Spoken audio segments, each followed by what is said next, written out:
Hi, everybody. Welcome to the STRU podcast. I am here with the very handsome and charming Richard Fertig. It's been a minute since we recorded our last podcast. Well, it's good to be back. The key word that you said is recorded. Because for those of you that are listening to this, we've actually thought we were recording podcasts only to find out that there was a little oopsie somewhere along the way and we had a technological malfunction. So learning opportunity. It's exactly right. Yeah. Exactly right. So now we're back and better than ever. Well, I mean, we're certainly back and we're certainly better than ever.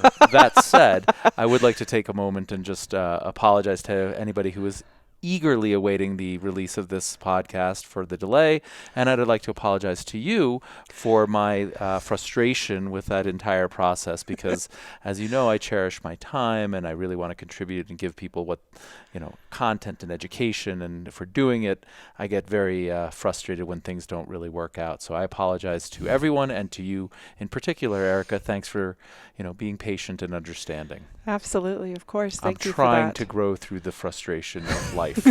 And so these are opportunities to allow me to reflect and think about it. And, what I would just sort of share with the audience before we get into the podcast is, that's a healthy approach, right? It's not to beat ourselves up because we had frustration. It's to allow ourselves the frustration, acknowledge that we were frustrated, then pause, reflect, and grow through it so that hopefully the next time, God forbid, something like this were to happen again, it's less frustrating. And to your point, a learning opportunity so that it doesn't happen again. But right. As you are hosting and you bring people into your homes and you're new to the Airbnb platform and so on, there will be frustrations, but it's not a reason to quit. Maybe just pause, take a time out, regroup, and then do it again. Right. So here we are.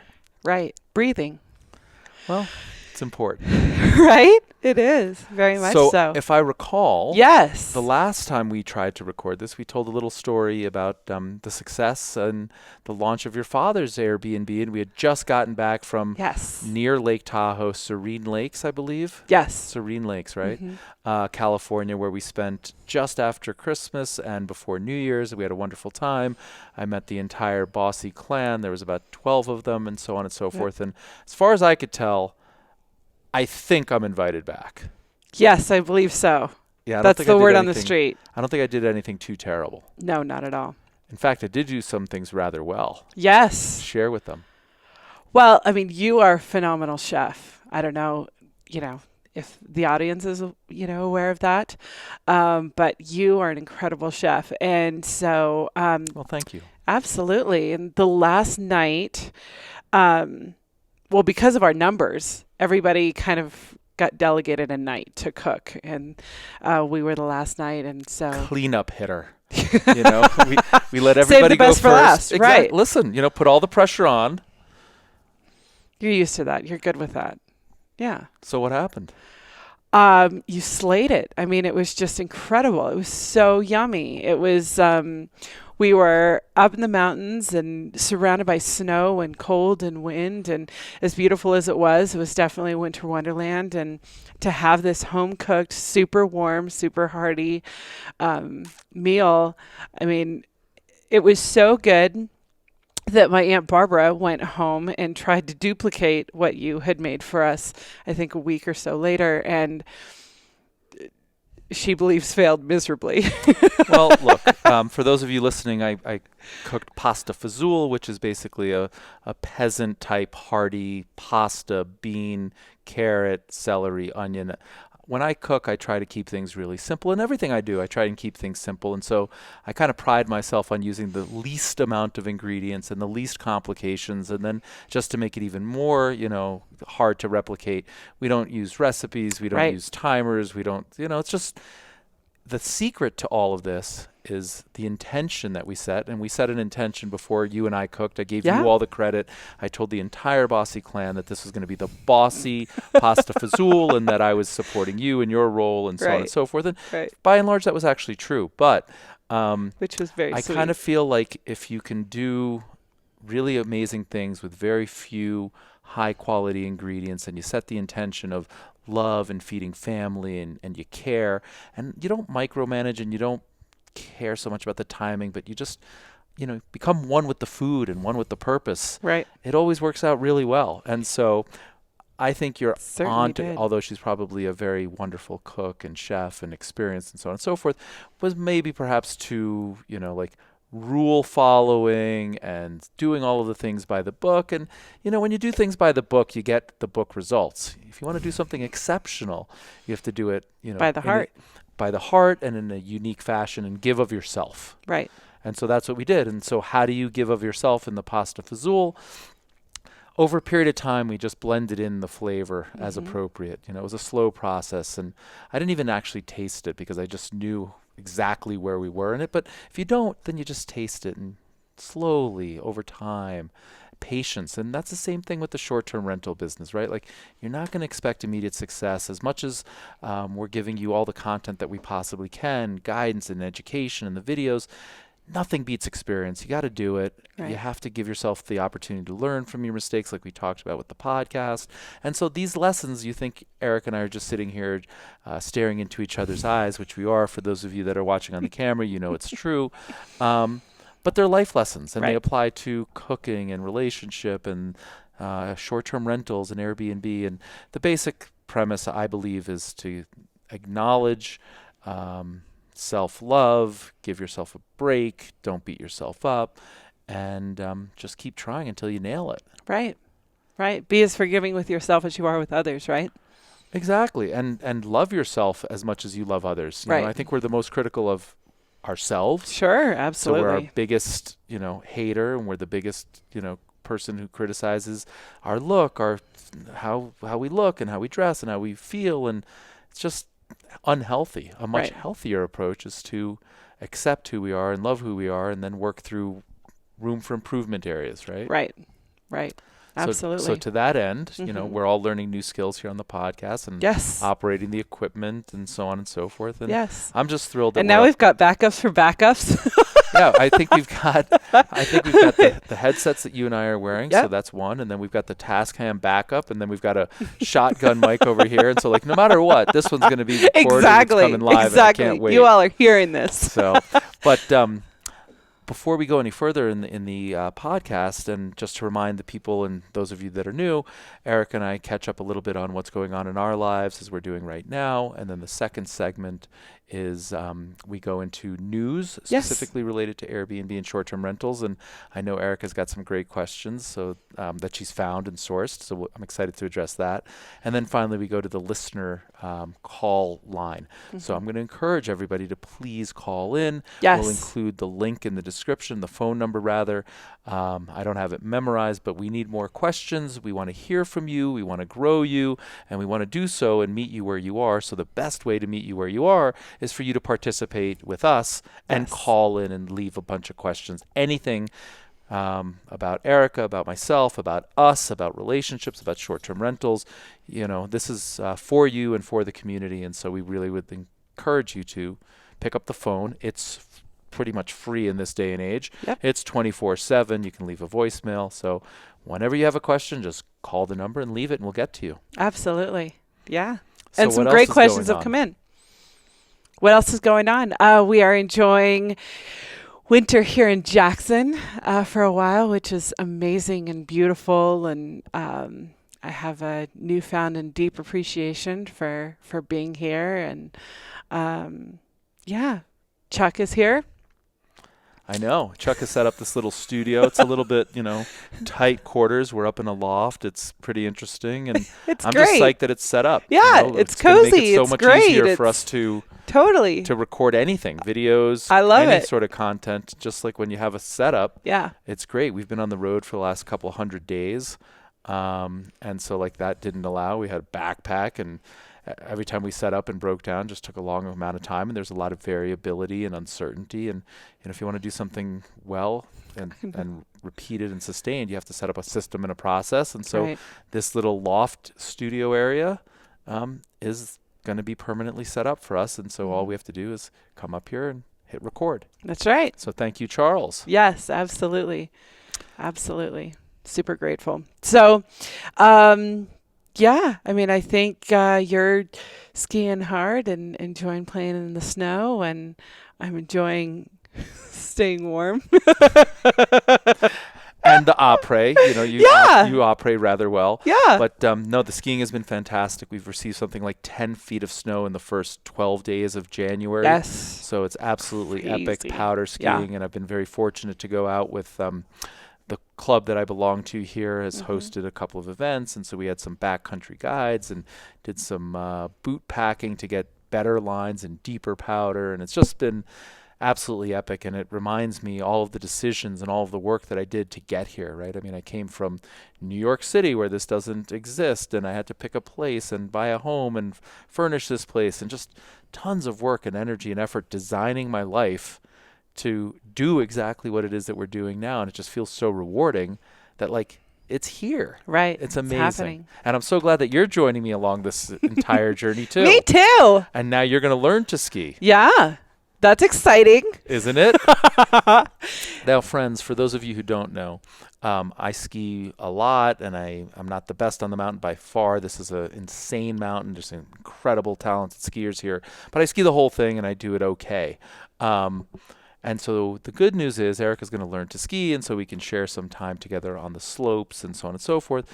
But the reality of it is, as a total beginner, we have an understanding that, I'm going to go do my thing, she's going to do her thing, and we'll meet for lunch and stuff like that. And it's important to have that dialogue, because otherwise, I'd be out here on the bunny slopes and frustrated, not enjoying. And we both want to be in peak, pushing and growing and so on, and not one of us bring the other one down. Well, and the other thing that I want to acknowledge and show a tremendous amount of gratitude for is that the reason that I haven't, really learned to ski in the 15, 16 years that I've lived in Jackson is that I haven't had the opportunity to do it correctly.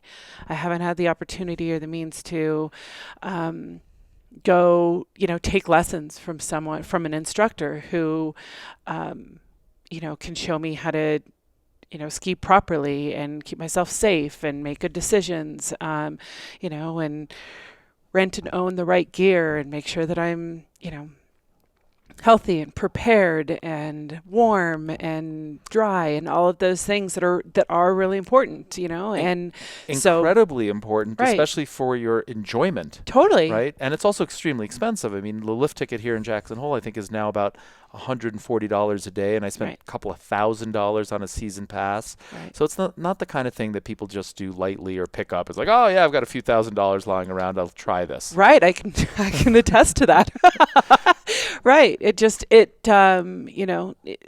the kind of thing that you want to do well and that you want to be prepared for. And, and so very much, like with short-term rentals, right? I mean, you want to seek an instructor and seek, education and prepare yourself as much as you possibly can so that you do it correctly and that you feel well armed going in. And it can be pretty scary and overwhelming when you're not.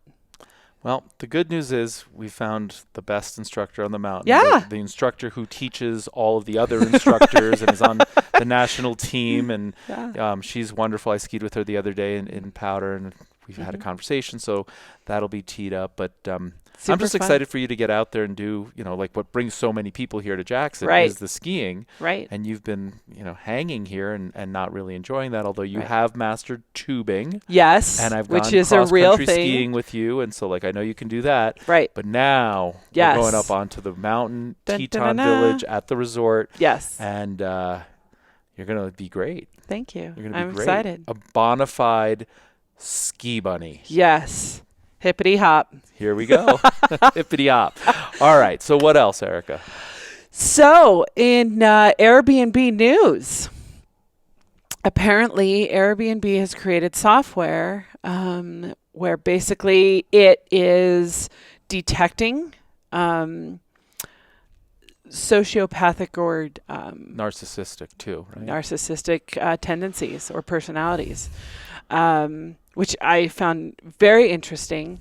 In the article, it said, that it hasn't been confirmed or denied whether or not those are actually totally active but they have been created and developed. And so I was just curious what your thoughts were on that, or Yeah. your kind of initial, reaction. Well, I guess I won't be a guest in any more Airbnbs. Like once they weed me out, it's all over. Oh, geez. But in all seriousness, just to clarify a couple of points, I think that the technology that they've developed Hmm. is using artificial intelligence to screen Correct. for narcissistic personality disorders and sociopathic personality disorders. And where are they searching? Social media, Correct. right? So Yes. one of the things that I teach my children about is that whatever you think is funny at a point in time may no longer be funny years down the road. And so if it's something that you're questionable about, Hmm. just don't post it there because it's a permanent record. And, Right. as an employer, I know that I've searched people's social media accounts to just sort of see who's coming in and what their hobbies might be. And in fact, I've found people who were not a good fit for the culture that I've created based on, not artificial intelligence, but just logic. Like, Right. if this person finds this to be funny or a good use of their time, it's probably not an appropriate thing. And it's not necessarily correct, but we all use all the information that we have. And Sure. I think that's what Airbnb is trying to do, is to make this thing sustainable and scalable and something that happens behind the scenes. And if in fact it works, and I have every reason to believe that it will in fact work, Airbnb is valued at $40 billion and they're going public. And I think the single most important thing that they will need to do as a public company is ensure that both hosts and guests are of the right mindset and part of the community and should be welcome there, because a few bad apples we see time and time again, and anything can ruin the opportunity for everybody. So Right. if Airbnb believes that they've got the right engineers, and I have no reason to suspect that they don't, working on this problem, I believe it will be helpful. And if they Yes. can help me not have a terrible situation or a sociopath or somebody who's going to destroy my house and my home, then I, as a host, am much happier, and so too is everybody listening to this who are hosts. So it is yet to be proven. It is yet to be rolled out. Right. I don't really know how it's ultimately going to manifest itself, but anything that Airbnb wants to do to help hosts, I'm all for, right? I Hmm. think part of the feedback that we continue to see in our Facebook group and on the YouTube channel and concerns that people have is that, has Airbnb ignored the host, and are they always siding with the guest, and are they always taking the guest perspective? And if a guest leaves you a 1-star review that's a total lie, can you get it removed? And the answer is no. It just seems like, Right. from a unbiased perspective, what I'm reading, a lot of our current hosts in our community are dissatisfied with the quality and concern that Airbnb puts on the hosts, and they feel like they're prioritizing the guest. So Right. this is now screening guests for the host's benefit, and I applaud it, and I hope it works really well, and if it works fantastically well, all the better. And if anything, if somebody was flagged as a narcissist and not really good for the Airbnb platform, Right. maybe they can learn from that too. Maybe it's, a Right. false positive and they're really a nice person. It was just a joke that was in bad taste or something like that.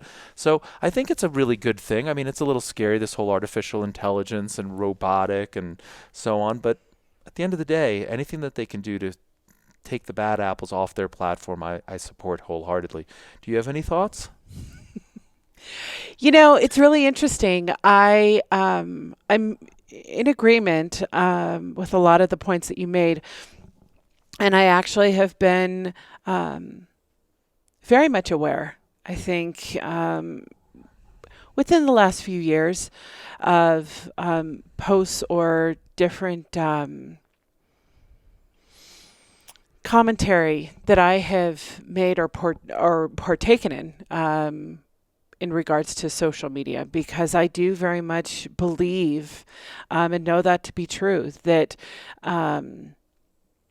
you have a false sense, or one can have a false sense of knowing someone because they're connected, or reading something or following them on social media. And really what that is, I mean, nothing but a photograph, right? I mean, it's a moment in time. How accurate that is, one really doesn't know. But it's said that people post on social media, what they so choose, whether that's, the the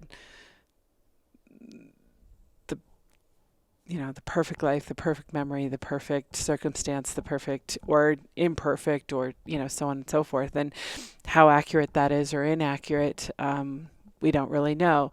And as a I don't know, as a female, as someone who basically was very aware and conscious of that, um, and for a long time, or for 7 8 years, I owned my own business. I never wanted to put anything out into the world that I couldn't take back, Right. in that way. And so, and I think that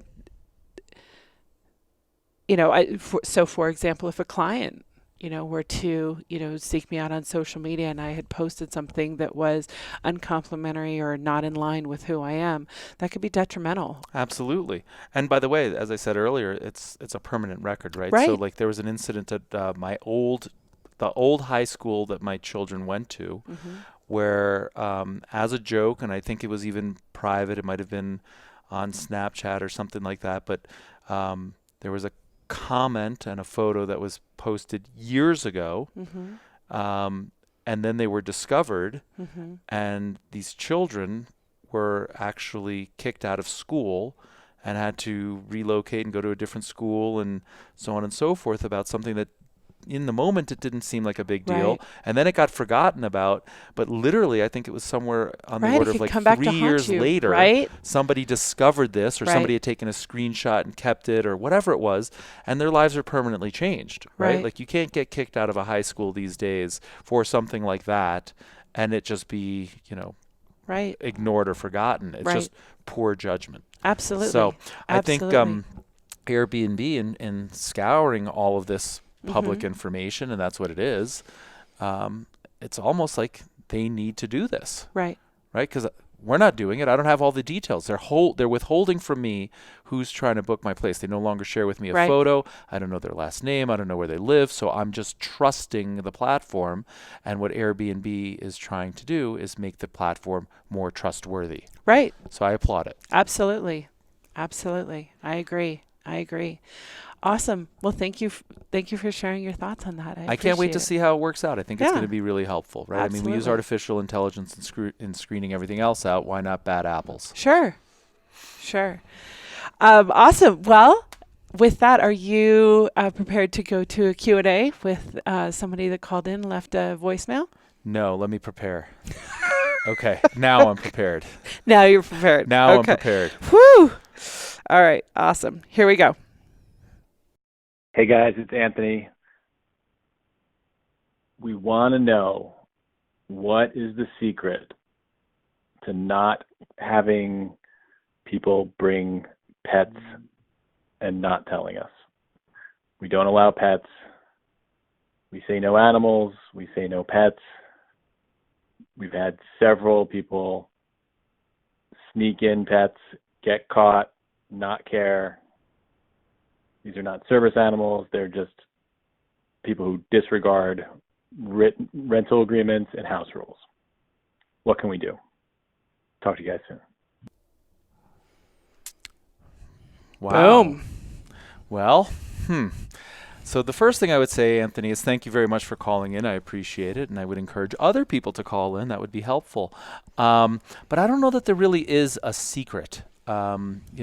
At the end of the day, as we just discussed, it's a really good question following the whole artificial intelligence thing. Is it's a platform based on trust, and there's always going to be people that try and skirt the rules or violate, and they're going to get away with it to a degree. Right.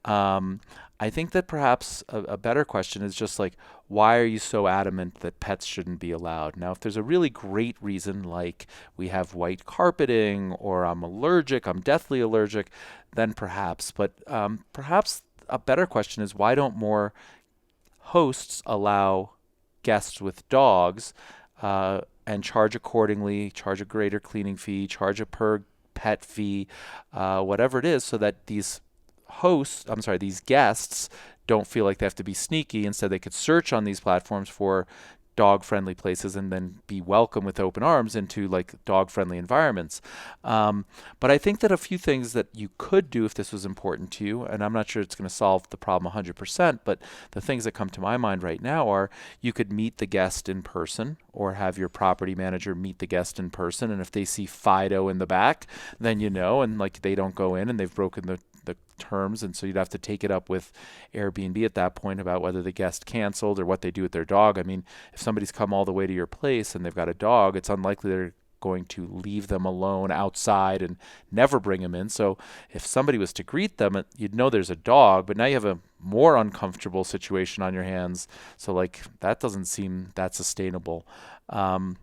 The other thing you could do is use cameras. I bet a lot of people, and maybe you've used them, Anthony, as well, like a Ring camera outside, and you could see the dog. But once again, now you're policing your place, and that's neither fun nor enjoyable, and it leads to a really sticky conversation. So I guess the only thing that I would say is that we have to trust people.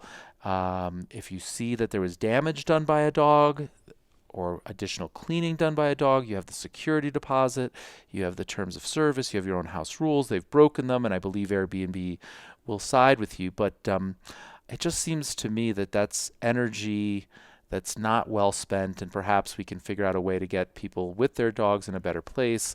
But there is no secret. Now, in my particular case, I've made pet policy in most of my places at my discretion, which means I approve the pets that come in just like I approve the guest.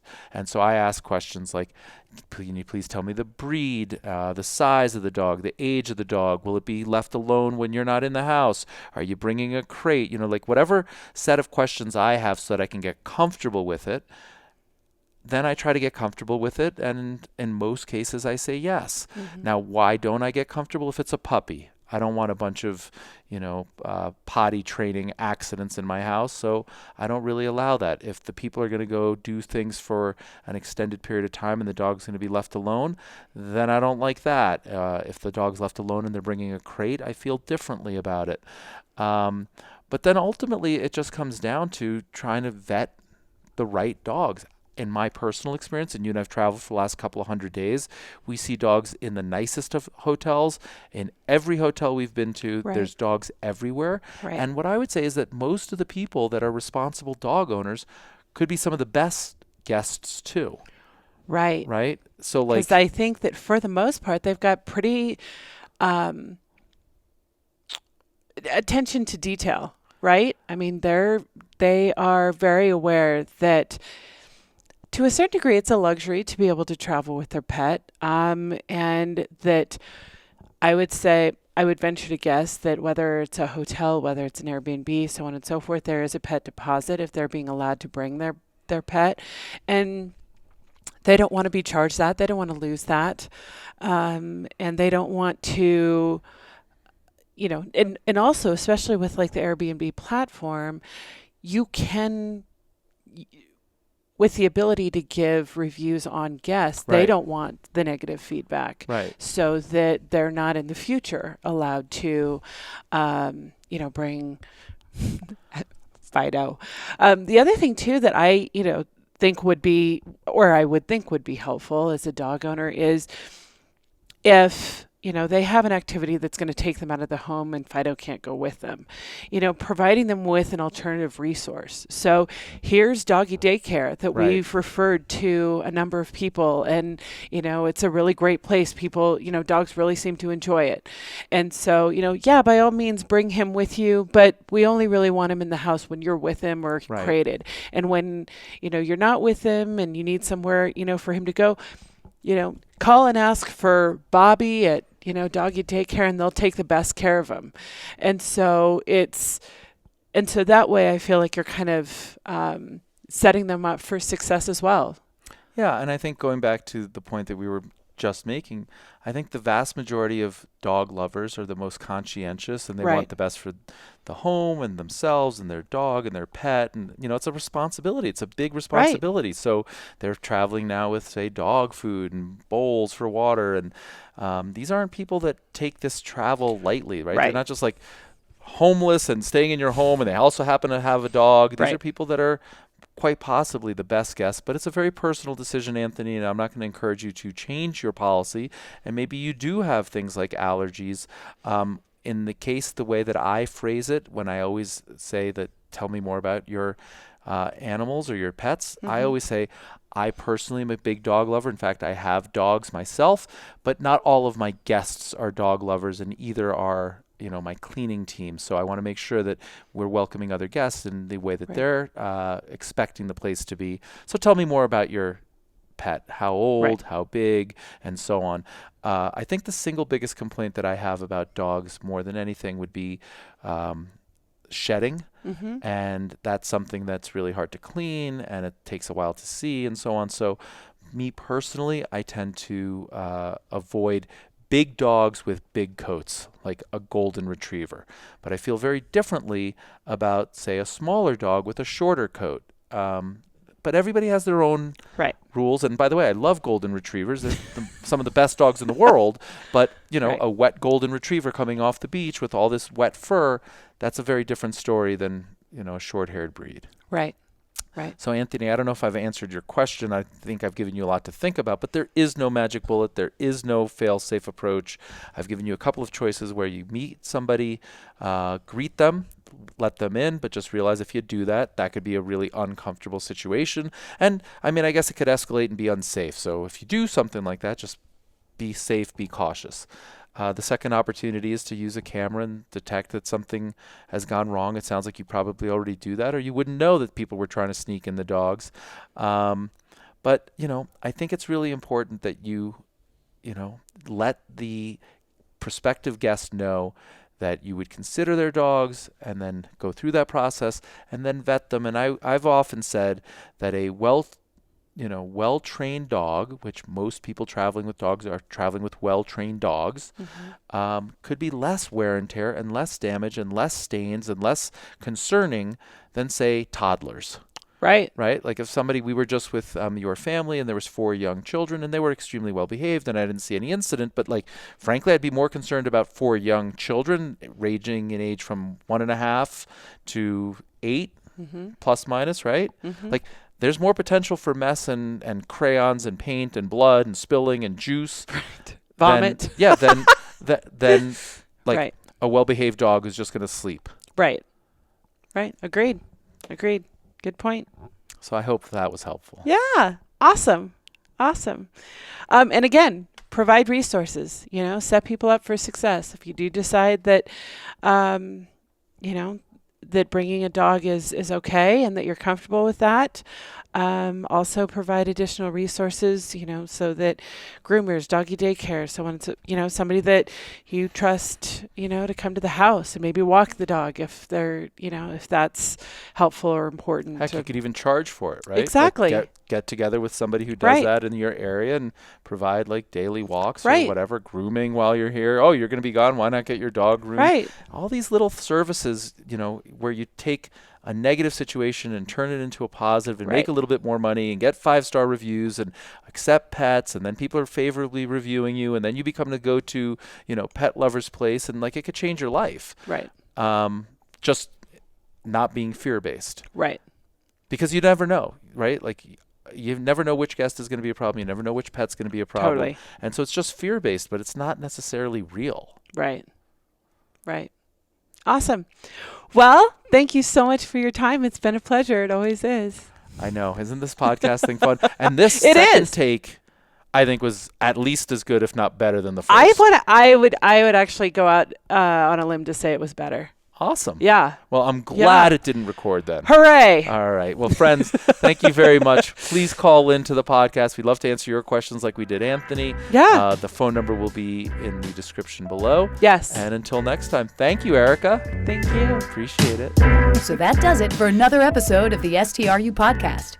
As always, all links mentioned are in the show notes below. If you're serious about short-term rental investing, be sure to check out str.university. Till next time.